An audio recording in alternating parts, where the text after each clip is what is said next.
c'est bio avec le choix et il y a des atomes qui se problème, c'est l'intelligence chimique qui sont encore très présents. Bon, la transition vers la deuxième partie, tu l'as faite, Augustin. Hein. Effectivement, le rôle de l'alimentation, c'est vrai que les médecins, à part quelques-uns, dont Lilian, et on peut le féliciter pour ça, visionnaire et ô combien, parce qu'il s'implique énormément, il a écrit des ouvrages qui sont là, il faut les offrir, parce que c'est concret, c'est une médecine concrète, c'est des préconisations concrètes, de terrain, de pratiques quotidiennes. C'est ça qu'il faut faire aujourd'hui. Il faut des réponses quotidiennes dans la vie de tous les jours.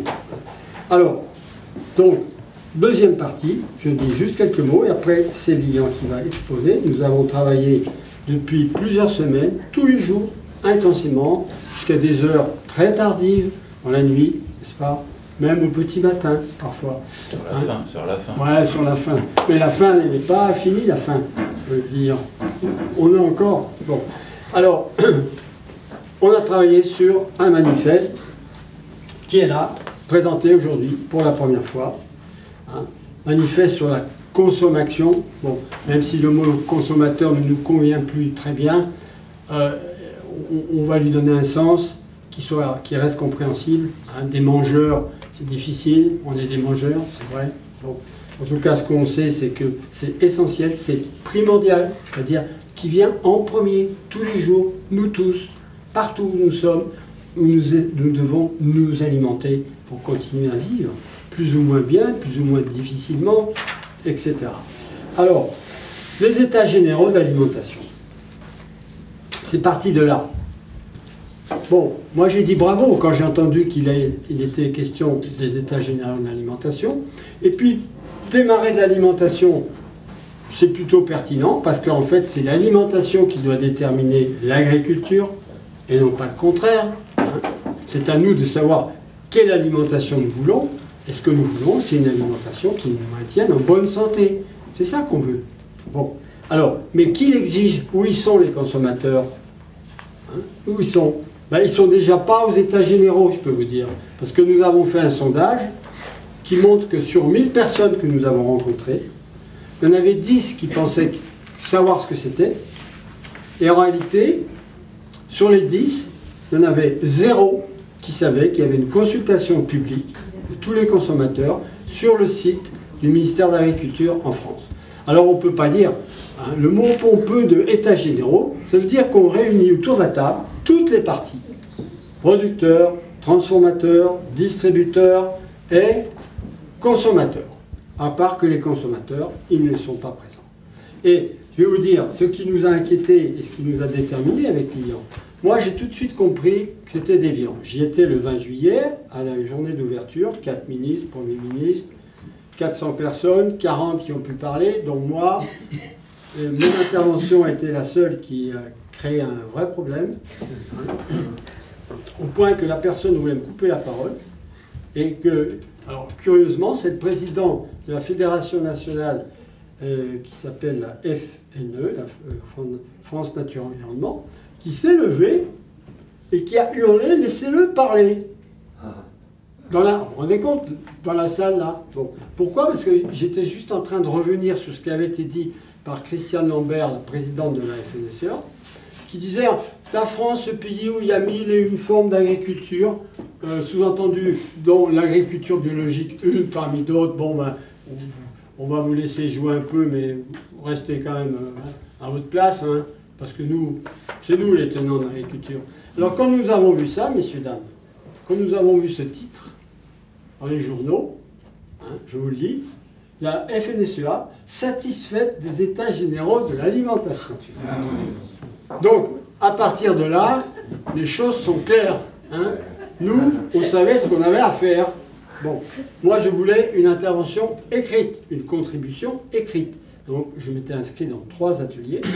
Et puis, on a décidé avec Lilian d'aller plus loin et de faire un véritable manifeste qui est donc un plan stratégique dont il va nous parler. et qui est l'alternative que nous proposons. C'est ce dont on attend de véritables états généraux de l'alimentation. On attend un changement. On n'attend pas de redonner de l'argent à ceux qui le dépensent pour polluer et empoisonner l'humanité. Donc, ils sont en grande difficulté, d'accord. On est prêt à ce qu'ils soient aidés, mais en transformant leurs pratiques, en transformant l'agriculture, pour en faire une agriculture pour tous, qui respecte la vie. Voilà. C'est ça qu'on a voulu faire. Alors Lilian, si tu veux bien, c'est à toi de dire, de donner les grandes lignes de ce plan que l'on a établi. Oui, alors donc je vais vous dresser les grandes lignes de ce manifeste, hein, vous l'avez entre les mains, mais je ne vais donc pas vous dire ce que vous pouvez lire par vous-même, mais pour mieux répondre à vos questions, une fois que vous aurez donc donné les principales têtes de chapitre, disons. Mais au préalable, tu en as déjà dit un petit mot, mais tout de même, je voudrais insister sur les raisons pour lesquelles on a été amené à écrire cette contribution quand même aux États généraux, c'en est une, hein, en précisant tout de suite qu'on l'a fait surtout pour l'après-États généraux, hein, parce qu'on sait très bien que ne va pas en sortir des merveilles, en tout cas au vu de la manière dont se présentent les choses, et c'est justement en fonction de cette manière dont se présentent les choses qu'on a dit qu'on ne peut pas les laisser faire ainsi, et on ne peut pas se contenter de préconisations comme on a vu paraître déjà un peu des listes à la Prévert, hein, et qui ne seront pas prises en considération parce qu'effectivement ces états généraux de l'alimentation sont apparus très vite comme en fait les états généraux de l'agriculture. Bon. Et alors que le premier volet agriculture est terminé, qu'on est maintenant dans le volet alimentation, eh bien on voit très bien que l'agriculture continue de peser très fort sur ces travaux. Donc, mais il n'y a pas que cette raison-là. Hein. Mais tout de même, si on a donné ce nom de manifeste au document, c'est bien pour faire valoir une sorte de protestation, dans manifeste, il y a manifestation, hein, de notre cours, disons, de voir comment se passent les choses.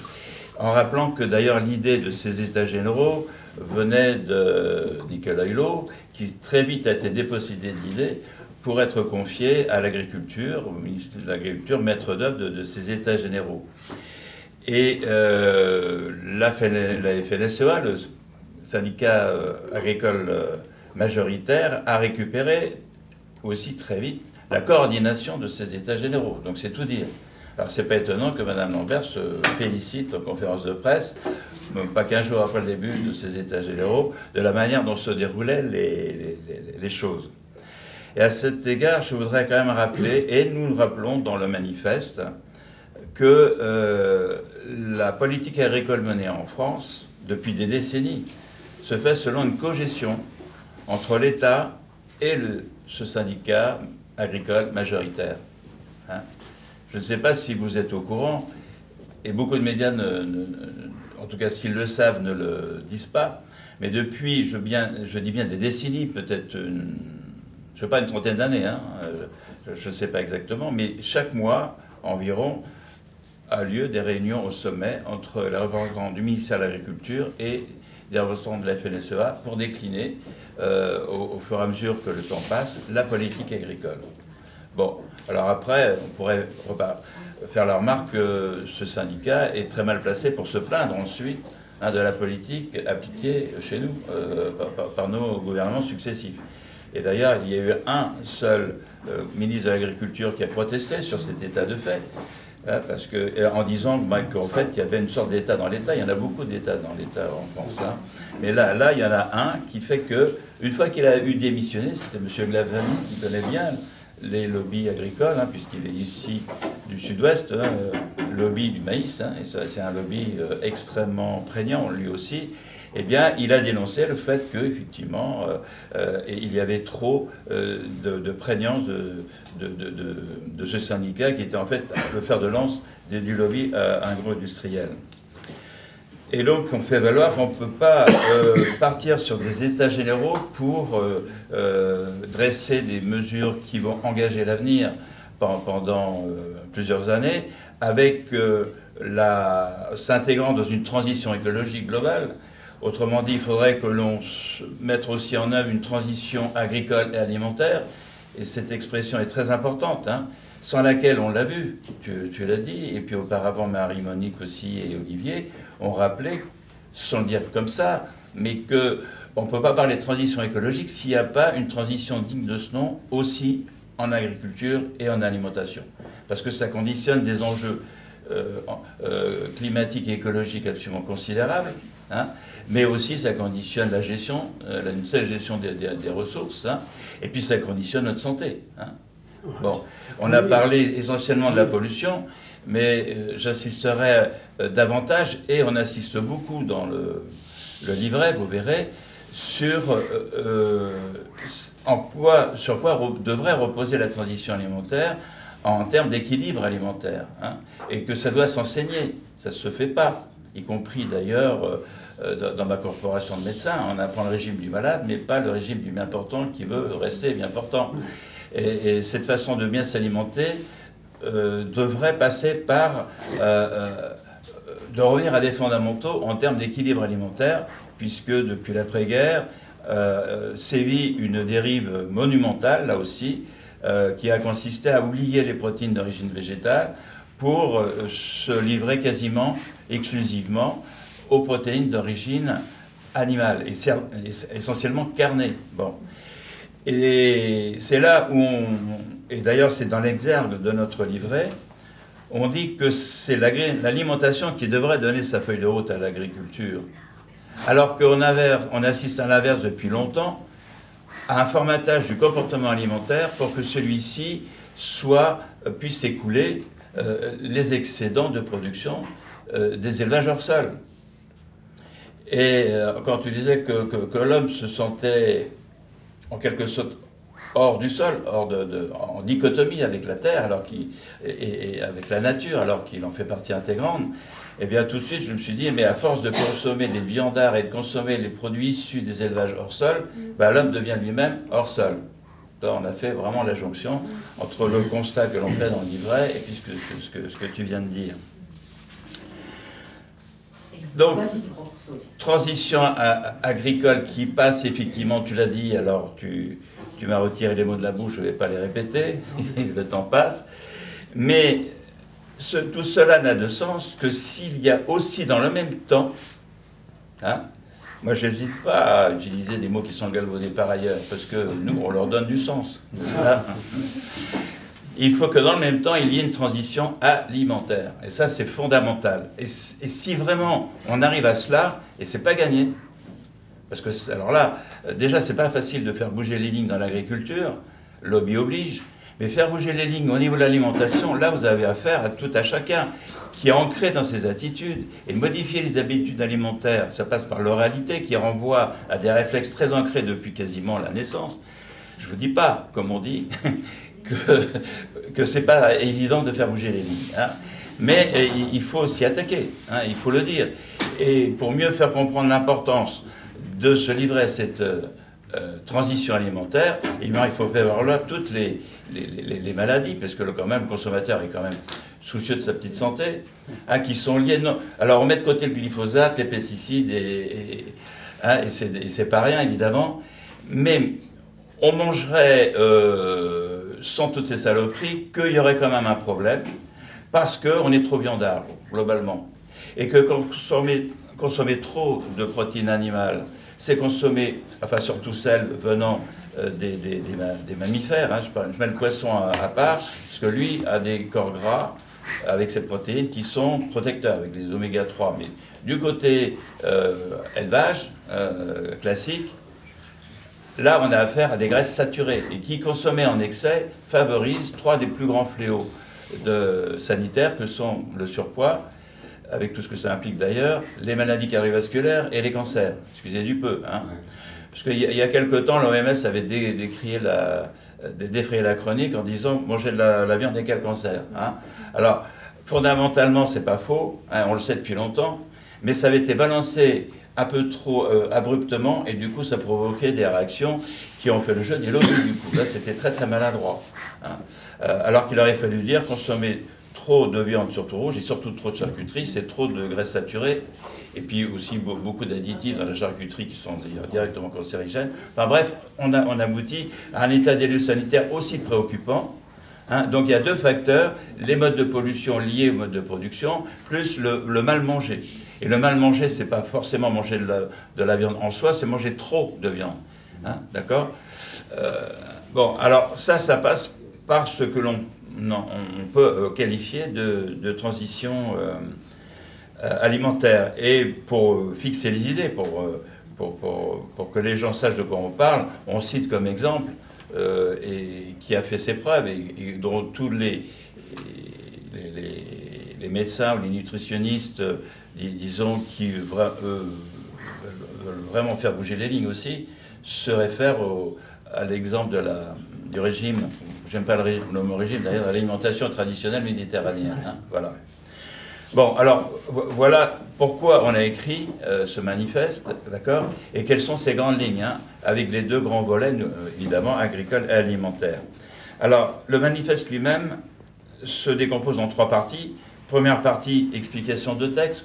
Qu'est-ce que ça veut dire quand on utilise tel ou tel mot, d'accord. Les deux grands objectifs des États généraux, c'est du côté agricole de mieux répartir la valeur créée. Bon, alors là, il y a beaucoup à dire là-dessus, et on dit notre façon de penser. Et du côté alimentation, on la qualifie d'alimentation saine, sûre et durable. Alors là, vous verrez qu'il y a une petite explication du texte qui d'emblée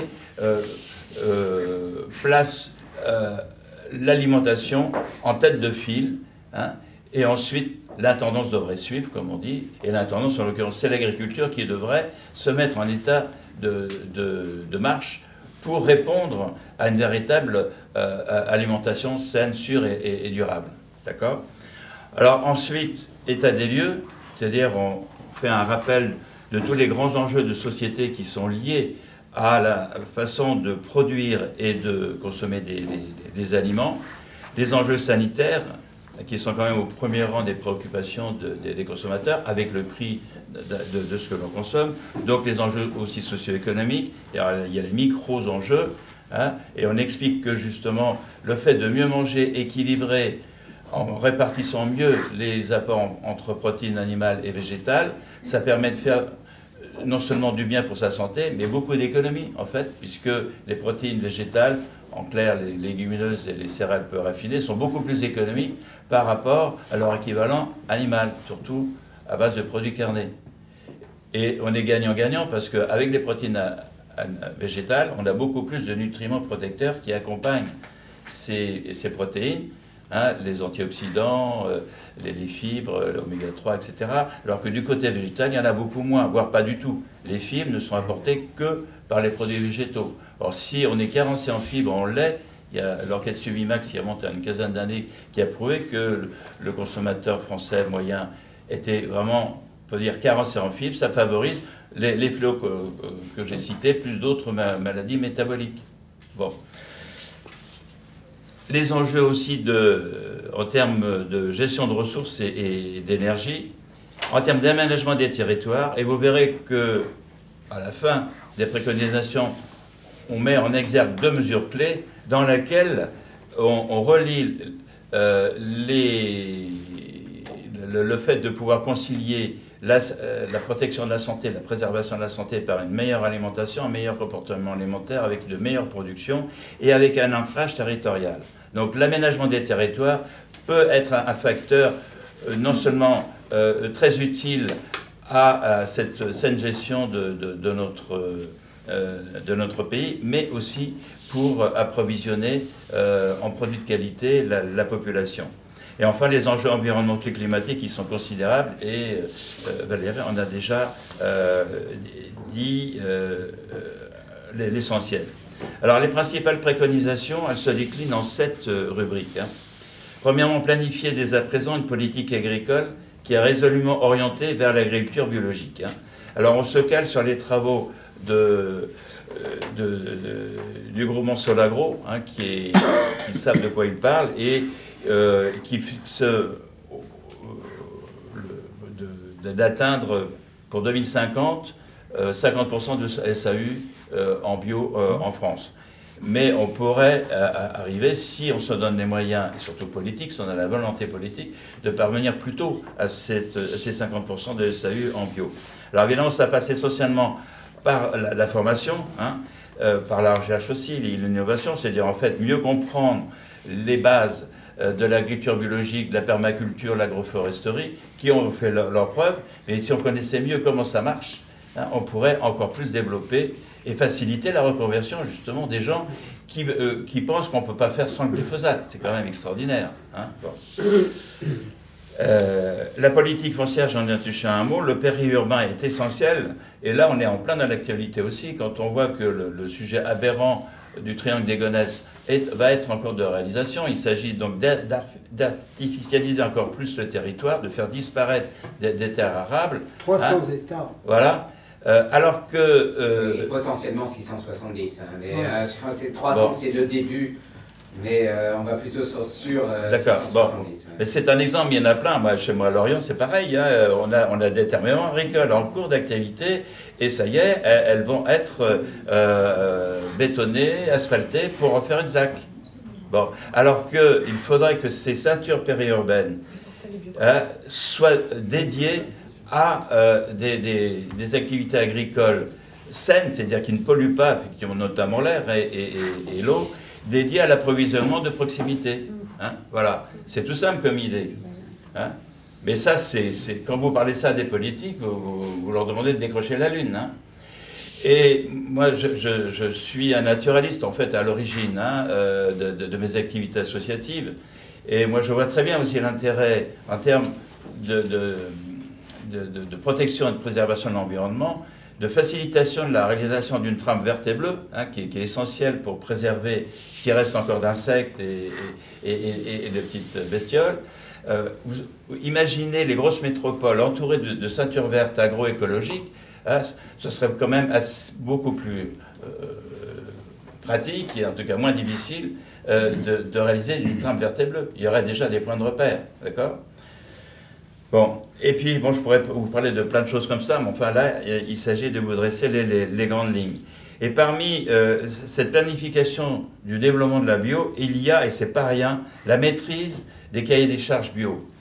Parce que ça renvoie aux dérives, hein, de plus en plus inquiétantes, des cahiers des charges bio européens qui sont la référence pour tous les pays.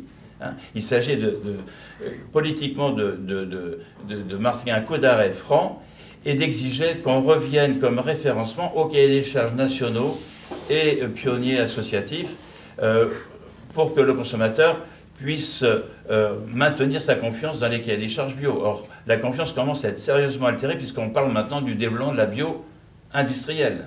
Alors ça, je peux vous dire que ça fait beaucoup de mal pour apporter les solutions via la consomme-action. Parce qu'il ne faut pas que le consommateur se sentent trahis par justement ces dérives des cahiers des charges européens. Parce que ça c'est aussi, à mon sens, inquiétant que de voir la montée au créneau de la FNSEA pour défendre le glyphosate. Hein. Parce que d'un côté, on sait à qui on a affaire pour éradiquer les poisons auxquels on a affaire. Mais de l'autre côté, si les solutions de rechange sont décrédibilisées parce qu'elles dérivent, vous voyez qu'on aura du mal à faire bouger les lignes hein, dans les deux sens. La deuxième rubrique, et on n'en parle pas du tout, du côté états généraux, et dans la population, ce n'est pas un souci majeur, pour les politiques non plus, c'est le milieu marin, qui est quand même une réserve alimentaire considérable, renouvelable, qui elle aussi est pillée, polluée, etc. Et qui plus est un régulateur pour le climat absolument essentiel, tu en as parlé. Alors, on dit, vous verrez plus que quelques mots, et parmi les préconisations, on dit qu'il faudrait aussi organiser des états généraux du milieu marin. Hein, quand on sait qu'au niveau de la COP 21, il a fallu batailler pour qu'il y ait quelques lignes pour qu'on parle de la mer et des océans. Hein, dans la première version, on avait oublié qu'il y avait le milieu marin dans l'environnement et pour le climat. C'est quand même extraordinaire. Bon. Troisièmement, la mise en œuvre du plan protéines. Alors ça, c'est absolument fondamental. Hein. Ce plan protéines devrait être la charpente, la colonne vertébrale et de la transition agricole et de la transition alimentaire. Qu'est-ce que ça signifie? Ça signifie qu'il faut revoir et corriger cette dérive que j'ai dénoncée tout à l'heure pour que l'on produise à peu près à part égale autant de protéines animales que végétales destinées à la consommation humaine. J'insiste beaucoup là-dessus parce que on produit pas mal de protéines végétales hein, sur notre sol et on en apporte encore plus, surtout du continent américain, mais à titre fourrager. Ce sont des protéines végétales fourragères. Bon. Et quand on parle de plan protéines en France, c'est le plan protéines végétales à destination fourragère. Il n'est pas question de remettre en cause le fait que l'on soit dépendant des élevages hors sol et qu'on soit viandard. Donc si on a un plan protéines végétales, pour répondre, soit dit en passant, à l'article 1er de la loi OGM qui date de juin 2008, et pendant longtemps, cette loi était en déshérence, hein, ce n'est pas pour remettre en cause notre dépendance à la viande, et donc de mettre en chantier une transition alimentaire. Ce n'est pas du tout à l'ordre du jour au niveau des États généraux, en tout cas pour le moment. Alors j'espère que peut-être qu'on va apporter des éléments pour faire réfléchir et pour au moins qu'on en parle. Quatrième secteur, quatrième rubrique, évidemment, on détaille les principaux points auxquels devrait répondre la politique agricole pour les années à venir de 2020 à 2026. Alors on rappelle au passage que si d'un côté on reconnaît que l'avenir est dans la bio, hein, tu l'as dit à plusieurs reprises, on l'a dit à plusieurs reprises, ça ne paraît pas évident pour le gouvernement puisqu'il a supprimé l'aide au maintien à la bio pour les agriculteurs qui sont passés ces dernières années. Donc c'est le minimum évidemment indispensable, mais c'est surtout que l'argent public doit aider à l'installation de jeunes agriculteurs de manière à revivifier le territoire pour qu'ils s'installent, qu'ils créent des fermes à taille humaine. Et ça c'est fondamental parce que tout l'argent de la PAC va au plus gros. Hein, c'est proportionnellement à la surface et au volume produit. Bon, et le petit ou le moyen qui a des problèmes, et il y a plein de raisons pour cela, hein, je n'ai pas le temps de les expliciter maintenant, eh bien, il va passer à la trappe, il va se faire bouffer par le voisin qui était déjà gros, il va devenir encore plus gros. Et Olivier de Schutter a à l'origine d'un rapport qui dénonce cette démesure de plus en plus importante des exploitations agricoles. Hein, too big, too food. Bon, eh bien, là, il faut que ce soit une partie essentielle de la transition agricole. Autre point important, et qui fait partie de cette politique agricole, mais on en a fait un chapitre à part, c'est la préservation du capital semencier. Hein. On ne réfléchit pas assez au fait que celui qui détient le monopole sur les semences, hein, détient le pouvoir alimentaire, en fait, hein, parce qu'avec 5 ou 6 variétés de céréales, hein, on nourrit quasiment la planète, fondamentalement. Et qui détient le pouvoir alimentaire détient le pouvoir, bien au-delà du fric. Évidemment, avoir le monopole, ce monopole-là, ça rapporte beaucoup d'argent. Mais au fin du fin, si tout s'écroule, il faut quand même bien s'alimenter. Celui qui a le monopole là-dessus a vraiment le pouvoir. Et si on n'a pas compris ça, on n'a rien compris au film des OGM, par exemple. Hein. Les OGM, c'est un moyen de renforcer le monopole sur les chaînes alimentaires. Et pour Monsanto, c'est un moyen de conserver par la bande, un peu comme on joue au billard par la bande, le monopole sur l'utilisation du glyphosate. Parce que les OGM sont apparus, comme par hasard, je ne sais pas, au moment où Monsanto perdait sa licence, enfin disons, plutôt la licence du glyphosate tombait dans le domaine public. Hein, et par les OGM, en faisant du Roundup Ready, eh bien récupérait le monopole d'utilisation de son glyphosate à lui. Bon. Alors ça renvoie à la gestion du catalogue des semences et des variétés des espèces. Hein. Alors, indépendamment des OGM, il y a le problème des semences hybrides, hein, qui interdisent de fait les semences traditionnelles et les variétés paysannes, qui sont même hors la loi. Hein. On n'a pas le droit de faire du commerce, c'est absolument incroyable. Donc ça, c'est un élément très important, et j'imagine qu'au cours des états généraux, on n'a pas mis ça sur la table, hein, dans le premier volet agricole. Bon, ah oui, mais c'est absolument essentiel aussi. 6e partie, améliorer la connaissance et l'expertise en matière de santé environnementale, dans lesquels les facteurs de risque liés au mode de production agricole et à la manière de s'alimenter sont très déterminants, mais on manque encore de données. En tout cas, on n'est pas suffisamment curieux pour faire valoir à quel point la santé est dépendante de ces facteurs de risque-là. Et ça passe par des cahiers, des registres épidémiologiques beaucoup plus pointus, beaucoup plus attachés au territoire. Et enfin, et c'est évidemment l'essentiel pour ce qui est de la transition alimentaire, c'est promouvoir l'éducation sanitaire alimentaire de la population, donc en termes d'éducation à l'équilibre alimentaire, mais à tout niveau. Il faut que ça fasse partie du cursus scolaire de base. Hein. Le bien manger, ça fait partie de notre culture. Tu as parlé de la médecine chinoise, j'ai pratiqué la médecine chinoise, ça fait vraiment partie de la culture avec un grand C. Et non pas la culture au ras des champs, vous voyez ce que je veux dire. Bon, eh bien cette partie-là, cette composante-là de l'alimentation est complètement évacuée, hein, pour être ramenée uniquement au prix. Hein. Ça a été dit tout à l'heure, hein, c'est quand même extraordinaire qu'on ramène l'importance de l'alimentation à quel prix on va la payer. Et on ne se préoccupe pas du tout de ce qui, en tout cas les autorités, notamment européennes, hein, ne se préoccupe pas du tout de ce qui se passe avant qu'on voit un produit avec une étiquette dessus et son prix. C'est absolument aberrant, ça aussi. Bon. Alors, ça passe, cette promotion de l'éducation sanitaire, par un partenariat, et ça c'est très important, avec les maîtres d'œuvre de la restauration collective. Et la restauration collective, là-dedans, a un rôle à la fois pédagogique, politique et économique considérable pour faire bouger les lignes. Et quels sont les maîtres d'œuvre de la restauration collective? Hein, eh bien, ce sont les collectivités territoriales. C'est beaucoup de gens, hein, qui sont énumérés, vous les verrez, et avec des actions très précises. Ça passe évidemment par l'étiquetage des aliments. Oui, en particulier restauration scolaire, hein, bien sûr, en avant, mais aussi hospitalière. C'est scandaleux de voir ce qui est servi. Oui, non, mais c'est dit. Voilà, tout ça, c'est des volets forts. Je vais terminer dans quelques minutes, parce que bon, j'espère qu'on va en parler du contenu avec des questions. Et puis, comme le temps passe beaucoup, l'étiquetage est vraiment très, très important. Et alors, je voudrais simplement signaler une chose, ou plutôt deux choses.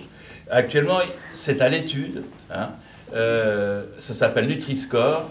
Hein, et il y a des organismes officiels qui ont publié quelque chose qui tient la route et qui va vraiment dans le très bon sens et qui se sont heurtés immédiatement à l'industrie agroalimentaire. Ils sont montés exactement au créneau de la même manière, avec la même virulence, que la FNSEA est montée au créneau pour défendre le glyphosate. Ça en dit long quand même, hein, sur la manière dont est organisées les filières agricoles et alimentaires. Nutri-Score, avec tout un barème de couleurs pour vous indiquer sur la composition très générale, hein, entre sucre, graisse, etc., calories et tout. Alors, il faut absolument encourager et défendre les gens qui ont fort à faire. On en connaît, on est en relation avec eux. Ils nous ont dit, vous savez, vous nous demandez beaucoup, parce qu'on leur donne des conseils, enfin des conseils, on leur dit vers quelle loi il faudrait pousser. Ils disent, oui, mais on a déjà du mal à faire ceci, parce que nous, on se casse les dents contre des gens qui sont très très armés. Il parle du PNNS, hein, entre autres, hein, pour oui. des choses. Hein. Et concernant cet étiquetage, je voudrais quand même citer deux mots. On ne les aura pas, mais si on n'en parle pas, on n'en aura jamais. Mais c'est indiquer l'index glycémique des aliments qui apportent du sucre, hein, qui apportent des glucides. Ça, c'est extrêmement important. La meilleure prévention du surpoids et du diabète, c'est d'indiquer le taux d'un indice glycémique des aliments. Et ça remet en cause le raffinage des aliments. le raffinage du sucre, le raffinage des produits céréaliers. Si vous remettez en cause cela, vous avez l'édifice agroalimentaire qui s'écroule, en grande partie. J'exagère pas, et on ne l'aura pas. Hein? On a déjà du mal à ce que quelqu'un comme Serge Herzberg, qui est un pionnier dans l'information, dans le travail informatif de ce que l'on mange, pour son Nutri-Score, mais il ne parle même pas, il ne pense même pas à indiquer l'indice glycémique. Alors c'est à nous, agitateurs d'idées, de sauver le coquetier, et c'est à vous d'en parler, de relayer. Alors pourtant il y a des bouquins qui circulent en librairie sur l'indice glycémique, mon régime IG, etc. Bon, ça ne vient pas de nulle part, cette idée-là. Alors on remonte à plus de 30 ans. Bon. Et il faudrait... Je peux raconter une anecdote là-dessus, oui, qui est vraiment très révélatrice. Je ne sais pas si vous avez vu cette étude qui a démontré qu'à cause du changement climatique, les plantes, et pas seulement les arbres, pompent de plus en plus de carbone, et que donc les aliments même naturels sont en train de devenir de la junk food, parce qu'ils transforment ce carbone en carbohydrates au détriment des minéraux et des vitamines. Et donc on a même aujourd'hui une junk food naturelle qui est en train de se développer partout sur Terre. D'où l'importance, c'est là où je voulais en venir, de vraiment concentrer énormément d'efforts sur montrer à quel point... faire circuler l'information et que l'information soit sur les aliments que l'on consomme. Oui. Et l'indice glycémique est essentiel. Oui. Pour moi, c'est aussi important que le Nutri-Score. Et pour dire à quel point, effectivement, l'alimentation se transforme en fonction des modifications de l'environnement, et que ça aussi, ça remonte aux Grecs. Nous devenons ce que nous mangeons, nous sommes ce que nous mangeons. Le poisson, tout à l'heure j'en ai dit bien, et effectivement c'est un excellent aliment en termes d'apport de protéines animales, avec ses oméga-3 protecteurs, sauf que si on mange des poissons issus des élevages intensifs, comparables au hors-sol, pour ce qui est des cochons et des bœufs, etc., en pisciculture intensive, on leur donne à peu près la même chose à bouffer, les granulés. Alors, en plus, il y a beaucoup plus d'antibiotiques et de colorants en plus, pour avoir un saumon bien rose tout cru. Bon, eh bien, ces granulés, qui sont à peu près équivalents à ce que l'on donne chez les mammifères, eh bien, font que la composition en graisses insaturées du poisson se modifie. Et ces graisses insaturées sont en régression au profit de graisses saturées. Donc le poisson finit par avoir une composition encore gras comparable au bœuf ou au cochon. Et bien lui aussi devient ce qu'on lui donne à manger. C'est pas parce qu'on est breton qu'on le dit. Voilà. Bien, alors les deux mesures clés qui chapeautent tout ça, et par lesquelles passent quasiment beaucoup des préconisations que l'on a déclinées en 7 chapitres, c'est 1. Développer évidemment globalement l'agro-bioécologie, l'agriculture biologique, avec une composante d'ancrage territorial sous forme de ceinture périurbaine, dédiée à l'approvisionnement de proximité. Avec comme corollaire que les cahiers des charges des ressources collectives, parties scolaires et hospitalières, effectivement, stipulent de s'approvisionner en bio et de proximité. Ce qui implique de modifier les cahiers des charges actuels des commandes en restauration collective qui s'opposent au développement durable, parce qu'il faut faire jouer le moins 10 ans en termes de prix. Bon, et si le moins 10 ans, il est à 1000 km par rapport à celui qui est à côté, c'est lui qui peut emporter le marché. Sinon, vous allez avoir des problèmes. Donc là, on marche sur la tête, là aussi. Vous voyez que tout se tient, en définitive. Et puis, deuxième mesure clé, la mise en œuvre de ce plan protéines, équitable entre protéines animales et végétales, en termes de production et de consommation. Alors, tout cela, eh bien, est en adéquation, je dirais presque parfaite, avec le ressenti de la population. Et on a été divinement surpris d'apprendre le résultat tout récent d'un sondage mené par l'IFOP pour WWF, sur l'éco-consommation responsable, en gros. Et alors, il y a plein de données, j'en extrais 4, qui correspondent exactement à ce que je vous ai dit et à d'autres choses que je n'ai pas pu le temps de vous expliquer. Selon ce sondage, 93% des sondés, alors ça porte sur un peu plus de 1000 sondés, hein, donc c'est tout à fait dans les clous. Hein. 93% des sondés estiment que leur santé est mise en cause, est impactée par cette présence, cette omniprésence des pesticides dans l'environnement et donc dans ce qu'ils mangent, dans ce qu'ils boivent et dans ce qu'ils respirent. 87% sont tout à fait favorables à ce que l'argent public, les aides aillent au développement de l'agroécologie, de la bio, la permaculture, etc. 70% sont prêts à consommer davantage de bio. Et il y a un sous-sondage qui détaille cela à budget égal. Enfin bon, globalement, les gens sont prêts à augmenter largement la consommation en bio. Et 67% ont compris pourquoi il est de leur intérêt de réduire leur consommation de protéines animales. Donc les gens ont compris. Les gens ont compris, ils sont prêts. Ils demandent cette transition. Ils sont acteurs, ils sont prêts à être acteurs de cette transition alimentaire qui devrait obliger à la transition agricole. Donc c'est bien de ce sens-là qu'il faudrait agir. Hein? D'abord, dresser un plan de route pour l'alimentation et l'agriculture doit s'adapter à ces nécessités. D'accord? Donc ce manifeste... sachez-le, je l'ai dit, mais c'est important, il est fait pour participer à ces états généraux, mais il est surtout fait aussi pour préparer l'avenir, sachant que des deux régions, nos deux régions comme par hasard, dont nous sommes originaires, PACA et Bretagne, sont déjà mobilisées pour assurer cet après-état généraux, pour lui donner du sens, et puis marquer à la culotte les politiques. Hein, là-haut, et puis aussi chez nous, enfin, de proximité. Parce que les restaurants collectifs dépendent des collectivités, donc des politiques de proximité. Si les territoires se mettent en ordre de marche, eh bien ça ne pourra qu'inciter l'État à s'y mettre aussi. D'accord? En tout cas, moi, personnellement, c'est ce qui me motive, parce que je suis encore là, je continue d'essayer de porter la bonne parole, mais c'est bien parce que je crois au pouvoir de la consommation pour agir sur les politiques de proximité, pour retentir de proche en proche sur l'État. Voilà. Bon, alors maintenant, il y a des questions.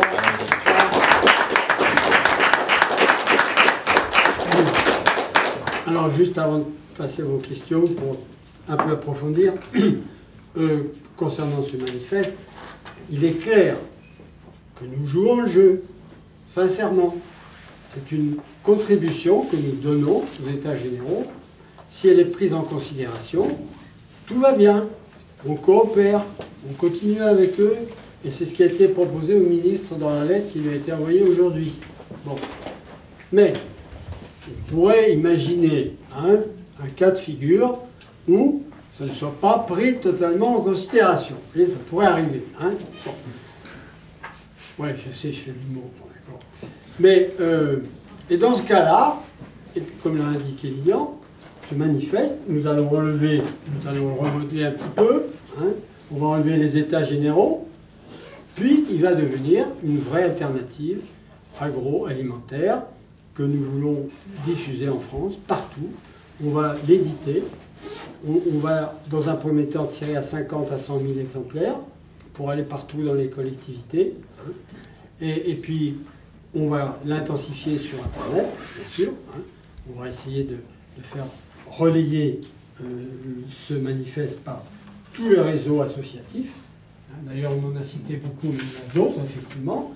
Mais il y en a déjà beaucoup qui sont indiqués, là, dans le manifeste, et qui ont fait une plateforme. D'ailleurs, pour vous dire, il y a une plateforme de 50 ONG qui a déjà dénoncé la déviance de ces états généraux. Et donc, bon, nous, on est d'accord avec eux, hein, il n'y a pas de problème. Simplement, ils ont fait des observations plutôt critiques. Nous, on est vraiment totalement dans le constructif, quoi.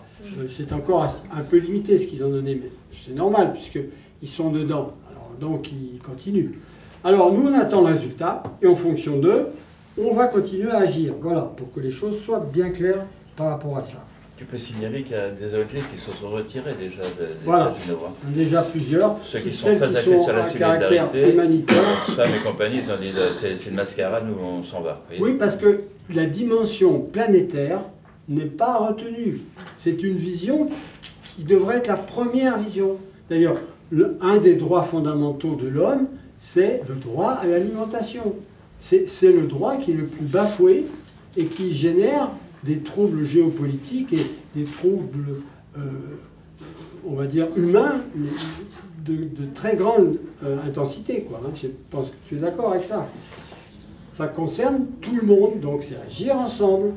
Et c'est un point de départ, puisqu'il y a une carence au niveau de cette évocation des États généraux. Ils ne correspondent pas à ce qu'on attend, ni à ce qui conviendrait. Donc, il nous faut agir. Et nous, on a rebaptisé agroécologie, parce que c'est à géométrie variable. Nous, au minimum, c'est agro-bioécologie, pour que ce soit clair, hein, puisqu'il y a 2 formes d'agriculture, pas 50. Bon. Et puis, on peut même aller plus loin. Moi, personnellement, je rajoute agro-bio-socio-écologie. Voilà. Parce que c'est une alternative de société, en fait. On reconstruit une nouvelle société sur des fondements qui sont l'agriculture et l'alimentation. Et c'est incontournable. Et il faut démarrer de là, obligatoirement. Voilà. Donc, pour vous dire ça, et puis pour finir, parce que je n'ai pas fini tout à l'heure, en ce qui concerne les États généraux, là, donc ça c'est une photo pendant que j'intervenais, et où on dit là, ni accabler les agriculteurs, ni nier la réalité, hein, voilà, c'est ni l'un ni l'autre, hein. On ne veut pas les accabler, on veut juste qu'ils aillent vers une transformation. L'agriculture biologique, c'est une agriculture d'avant-garde et non pas de passé. C'est ça qu'il faut communiquer comme message très important. C'est l'avenir. Et les 600 à 700 agriculteurs qui s'installent tous les mois aujourd'hui, ils vont vers l'agriculture biologique, n'est-ce pas? Et les autres, ils s'arrêtent. Ils déposent les bilans ou ils se suicident. C'est quand même catastrophique. Oui, ils développent des maladies. Ils ne peuvent plus vivre. La MSA, c'est plus de 50%, voire 60%, qui ont moins de 450 € de revenus, qui déclarent alors qu'ils travaillent 10 heures par jour au minimum. Vous voyez la réalité. C'est ça la réalité. Ni accabler, ni nier la réalité. Or, pour finir, dans cette intervention que j'ai faite, j'ai dit qu'il n'y avait que 2 formes d'agriculture et non pas 1000. Ça n'a pas plu.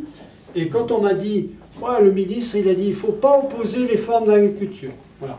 Elles ont le droit d'exister, toutes. Hein, on ne va pas se faire la guerre, tout ça. Alors j'ai dit, attendez, monsieur le ministre, les formes d'agriculture, alors il n'y en a que 2, et elles s'opposent de fait.